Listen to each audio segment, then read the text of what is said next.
बांग्लादेश में एक और हिंदू युवक का मर्डर, 29 साल के अमृत मंडल की पीट कर हत्या। बुधवार रात 11 बजे राजबाड़ी जिले के हुसैन डांगा गांव में वारदात को अंजाम दिया गया। भीड़ ने जबरन वसूली का आरोप लगाकर हत्या की। पुलिस के मुताबिक अमृत के खिलाफ पांगशा पुलिस स्टेशन में 2 मामले दर्ज हैं, इनमें एक हत्या का मामला भी शामिल। बांग्लादेश में जारी हिंसा को लेकर पूर्व पीएम शेख हसीना ने फिर यूनुस सरकार पर निशाना साधा। कहा, मौजूदा सरकार गैर मुसलमानों पर अत्याचार कर रही है।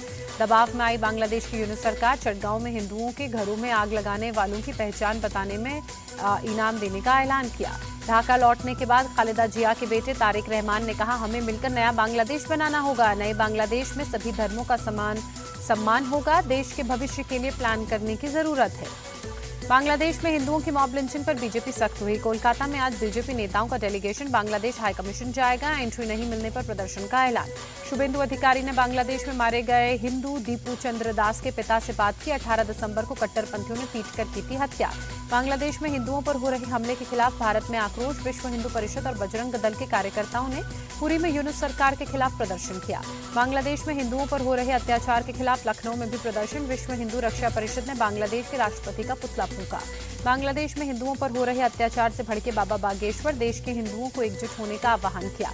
पीएम मोदी आज वीर बाल दिवस के कार्यक्रम में हिस्सा लेंगे। दिल्ली के भारत मंडपम में कार्यक्रम का आयोजन होगा। राष्ट्रपति द्रौपदी मुर्मू प्रधानमंत्री राष्ट्रीय बाल पुरस्कार प्रदान करेंगी। महिला एवं बाल विकास मंत्रालय राष्ट्रीय स्तर पर मना रहा है वीर बाल दिवस। लखनऊ में भी वीर बाल दिवस के उपलक्ष्य में कार्यक्रम का आयोजन होगा। सीएम योगी आदित्यनाथ कार्यक्रम में शामिल होंगे। पूर्व पीएम अटल बिहारी वाजपेयी की जयंती पर लखनऊ प्रधानमंत्री नरेंद्र मोदी पहुंचे। राष्ट्रीय प्रेरणा स्थल का लोकार्पण किया। अटल जी की 65 फुट ऊंची प्रतिमा का अनावरण भी किया। अटल जी की प्रतिमा के साथ दीनदयाल उपाध्याय और श्यामा प्रसाद मुखर्जी की प्रतिमा का भी अनावरण किया गया। लखनऊ में बसंत कुंज में 65 एकड़ में फैला है राष्ट्रीय प्रेरणा स्थल।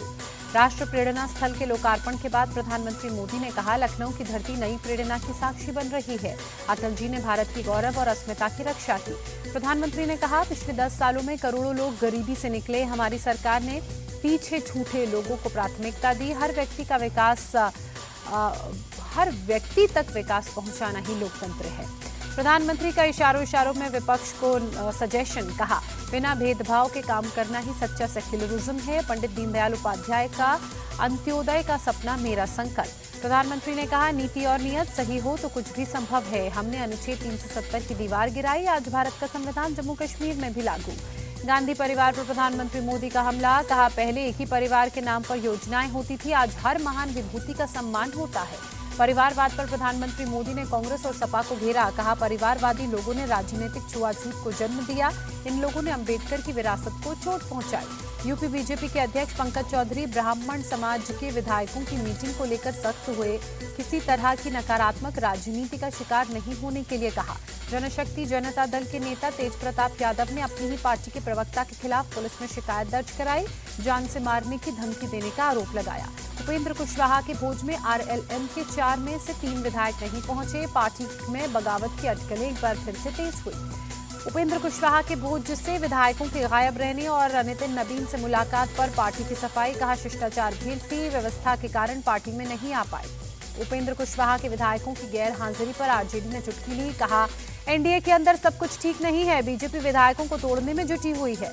जेडीयू ने कहा, ये उपेंद्र कुशवाहा की पार्टी का अंदरूनी मामला है। बीजेपी ने कहा, किसी नेता के साथ शिष्टाचार मुलाकात पर सवाल उठाना बेबुनियाद। बिहार के मंत्री और बीजेपी नेता रामकृपाल यादव का बड़ा दावा। कहा, आरजेडी के 25 विधायक हमारे संपर्क में हैं, कभी भी बीजेपी में शामिल होने के लिए तैयार। केंद्रीय गृह मंत्री अमित शाह आज एंटी टेरर कॉन्फ्रेंस का उद्घाटन करेंगे। दिल्ली के सुषमा स्वराज भवन में कार्यक्रम का आयोजन होगा। मुंबई में केंद्रीय मंत्री पीयूष गोयल ने लोकल ट्रेन में खड़े होकर यात्रा की। बोरीवली से दादर तक किया ट्रेन में सफर। पीयूष गोयल यात्रा के समय लोगों से बातचीत करते हुए भी दिखे। सांता क्लॉज के साथ प्रदर्शन कर मुश्किल में फंसे आम आदमी पार्टी के नेता। महिला वकील ने सौरभ भारद्वाज समेत आम आदमी पार्टी के 3 नेताओं के खिलाफ एफआईआर दर्ज करवाई। धार्मिक भावना को ठेस पहुंचाने का आरोप। आज से रेलवे किराए में बढ़ोतरी। 215 किलोमीटर से ज्यादा के सफर में हर किलोमीटर पर 1 से 2 पैसे ज्यादा लगेंगे। साल में दूसरी बार बढ़ाया गया किराया। नेताजी सुभाष चंद्र बोस के परपोते चंद्र कुमार बोस ने राष्ट्रपति द्रौपदी मुर्मू को चिट्ठी लिखी। जापान के रेनकोजी मंदिर से नेताजी के अवशेषों को भारत वापस लाने की गुजारिश। पुणे के कोंढवा पुलिस स्टेशन इलाके में अवैध शराब बिक्री पर बड़ी कार्रवाई। लाखों की शराब और 1,85,00,000 रुपए कैश जब्त हुआ। भोपाल में पुलिस की अनोखी पहल, ऑटो में गुम हुए स्कूल बैग को खोजकर बच्ची को लौटाया। पंजाब के लुधियाना में लुटेरों का आतंक, 5 से 6 की संख्या में आए बदमाशों ने बाइक लूटी। विरोध करने पर बाइक सवार को पीटा। दिल्ली के वेलकम इलाके में युवक की चाकू मारकर हत्या। मामूली बहस के बाद झगड़े में मारा चाकू। पुलिस और फोरेंसिक टीम मौके पर पहुंची। पुलिस मामला दर्ज कर जांच में जुटी। यूपी के गाजीपुर में पुरानी रंजिश में 3 लोगों की हत्या। धारदार हथियार से काटकर तीनों के शव को तालाब में फेंका गया। पुलिस की टीम ने तालाब से 2 शवों को बरामद किया। हत्या का मामला दर्ज कर पुलिस मामले की जांच में जुटी। नवी मुंबई में केमिकल फैक्ट्री में भीषण आग लगी। फायर ब्रिगेड की टीम ने आग पर काबू पाया। कर्नाटक के मैसूरू में सिलेंडर ब्लास्ट में एक शख्स की मौत हुई, 4 लोग घायल। मैसूरू पैलेस के गेट के बाहर धमाका। हिमाचल प्रदेश के मनाली में क्रिसमस के मौके पर जश्न में पर्यटक डूबे, गाने की धुन पर झूमते रहे।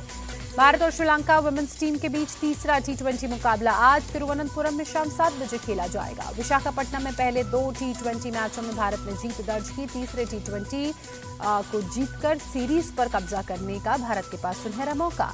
हरियाणा के करनाल में नीरज चोपड़ा और हिमानी का शाही रिसेप्शन। सीएम नायब सिंह सैनी समेत कई दिग्गज आशीर्वाद देने पहुंचे।